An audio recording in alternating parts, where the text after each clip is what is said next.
What's up, y'all? It's your girl Nick Robinson with the Yawa Effect once again, and today we're going to talk about current events. So, right now, it's really going through the media how Jess Hilarious and Loren LaRosa on the Breakfast Club got into it on air. Basically, it seemed like there was some internal issues going on. Because I remember Jess went off on maternity leave.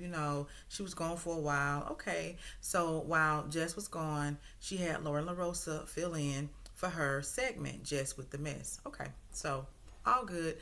Lauren was filling in. I know for me, when she first came on, I felt like, she kept jumbling over her words a lot. It was kind of hard to follow what she was saying. But I mean, I guess she got used to it and everything as far as being in front of the camera. From what I understand, she is a producer type, behind the scenes person. So her coming in, being chosen by Jess, because Jess said she chose her to take her place while she was on maternity leave. Okay, so everybody knows that when you go on maternity leave, it's with the expectation that when you come back, you doing your job and not the other person that was filling in for you. So when we, see, I don't watch the Breakfast Club every single day, but when I watch it, I'm looking at it on YouTube. So I can see that Jess is there and they announce a segment for Jess with the Mess, and then Lauren is talking, but Jess is sitting there. And I'm like, okay, why is Jess sitting there? You know what I mean? It was like, okay, I don't know what's going on with that. So I recall when I was watching the Wendy interview, Wendy Williams, when they talked to her. It was Lauren, the one that was doing all the leg work, going to go see Wendy, trying to talk to the people at the facility that Wendy Williams was at or whatever. It was Lauren who was talking during the interview. Jess was kind of like just sitting there or whatever. And I'm like, okay, I don't understand what's going on here. I really don't. I mean, yeah, why is the segment still called Jess with the Mess if Jess is there and Jess ain't talking? I mean, I'm just asking for me, because as a mother myself, like when you go back to work, you supposed to be going back to work. Like, you know what I'm saying? So it became a situation where, over time, and I don't know how long this has been going on, to be honest, because again, I don't watch the Breakfast Club every single day. But to me, it's been going on long enough that I didn't see any change made or whatever. So Jess, kind of got in her feelings or whatever and was crying and upset and stuff like that. She and Lauren got not into a fight, but like it was a verbal back and forth. And Jess was saying how she overtalks people and stuff like that. And in my mind, I'm sitting here like, why is she even there if you're back? And then they finally did get to, Jess saying, change the name of the segment for something for her. And that's what I was thinking exactly. Like, it's not that they both can't coexist on the show, because now, since, Lauren has been there so long, people have gotten used to hearing her and they want to hear from her, but they also still love Jess. Why not make a segment for Lauren that's Lauren's alone? And Jess was saying, like, why is it that whenever it's my segment, she's coming and talking? Like, she's not talking in y'all segments or whatever y'all have going on, so why is she talking during mine? That's a valid question. I feel like that is a very valid point that Jess has. It's kind of like, who goes off of maternity leave and then come back and they don't really have their job. Like, I'm pretty sure still getting paid, and the segment still has her name on it. I'm pretty sure that's her name that she brought to the show, as far as Jess with the Mess. But I mean, it doesn't make any sense. It's either pick one or the other or create a new segment for Lauren. And so, Jess had went off on her Instagram live or whatever, and that's what sparked all this whole thing. And she was saying, I had talked to y'all in private. You know what I'm saying? Like, I did, and it didn't do anything. So I guess she felt like, let's put it out there for the people. I mean, I don't know. It's kind of like that's the only time she really got to talk. And she was really upset. I mean, like, she was crying and everything. And I'm sitting here like, girl, y'all got her crying up here, and I don't think Lauren had any malicious intent. It was kind of like, she seemed like one of those people that just, when she has a job to do, she's going to do the job, and I think Jess was in her feelings a long time ago, and it just festered, because if it were me, I'm just going to tell you how I am. I mean, like, I'm more vocal than that, I think. Like, I'm recalling a situation that happened years ago. I was new on a job and I didn't really know many people.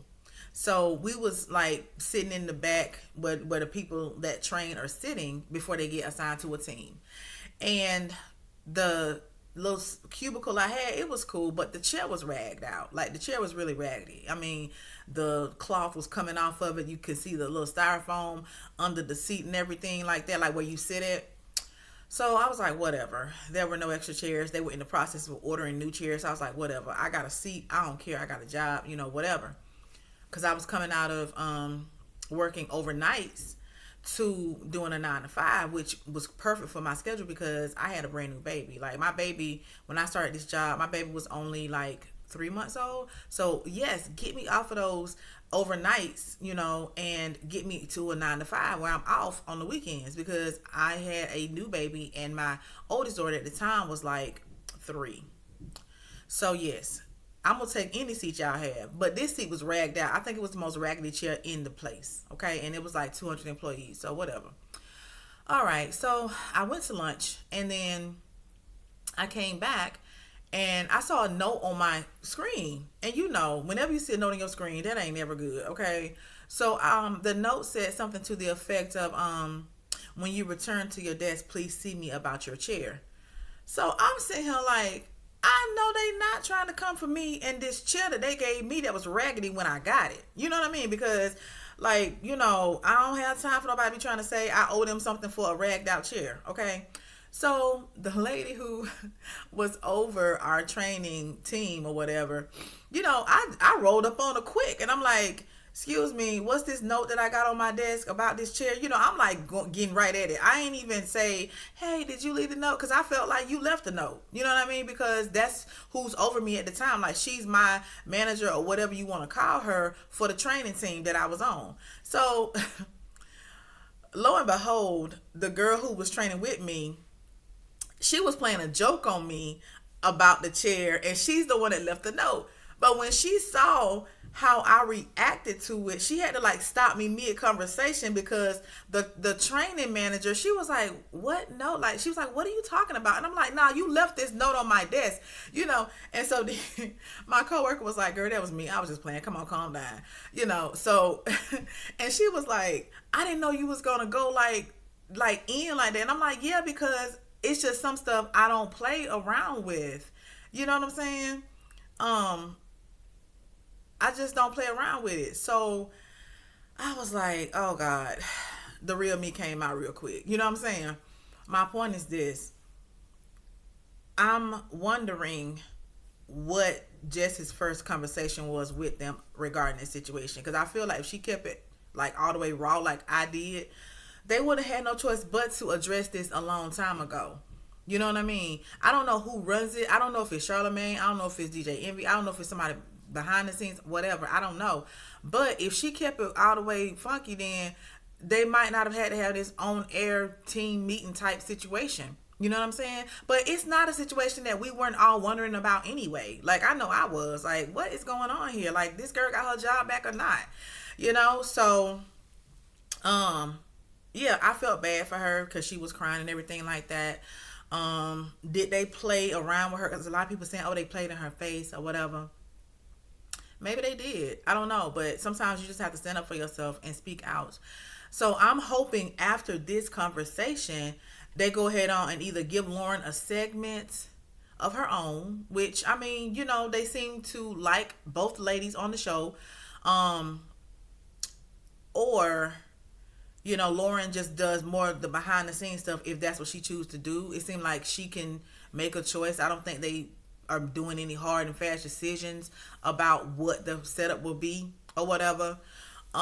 Because for the longest, it was DJ Envy, Charlamagne, and Angela Yee, which she left, got her own thing. So they brought in Jess Hilarious as, the new female on the show. That's been the dynamic forever on the Breakfast Club. So it's nothing wrong with expanding if that's what they want to do. I think the audience can handle that. This one guy, they took callers from the radio station, calling in and everything. And this one guy was like, I think you got postpartum. See, this is what I want to say to men out here. Don't reduce how a woman is feeling to her hormones or her being pregnant or whatever. Like, don't do that, because she had a legitimate concern. She had a legitimate issue. I mean, if she, if I'm pretty sure the type of man that he probably is that called in, even if she had not just had a baby or whatever, he would have been like, oh, well, maybe you on your cycle today. Like, don't do that. I mean, men, stop doing that. Don't reduce our feelings to some doggone hormones. Like, it's more to it than that. It's not just about that. Okay. So, yeah, I like how, I think it was DJ Envy or Charlamagne, I can't remember which one said, I don't like how you trying to diagnose somebody with postpartum syndrome. I mean, like, that's not your place. You didn't have to say that part, sir. But at the end of the day, I hope they work it out. I'm all for people, keeping a job and everything like that. Of course, I'm sure Jess was still getting paid, but she was like, I was booking other shows and stuff because I don't have a voice here, and if your main purpose is to show up and have a voice and speak, and you're being shut down, it feels, then, I'm pretty sure that feels pretty crappy. And she was saying, I'm not going to fight to talk. I mean, because that does come off a little crazy too, if you guys are like fighting to talk over each other and stuff like that. It's like a garbled mess. So I get where she was coming from with that, but at this point she hadn't had it, and I would recommend to her going forward, just speak your truth and make sure before y'all leave the table, they understand where you're coming from, and it's gonna be some actionable items following the conversation. That's what I would say. Yeah, so we'll see how this goes or whatever. It's your girl Nick Robinson. If you haven't already, like, comment, subscribe, all the good things. I'll see y'all in the next one. Love you. Bye.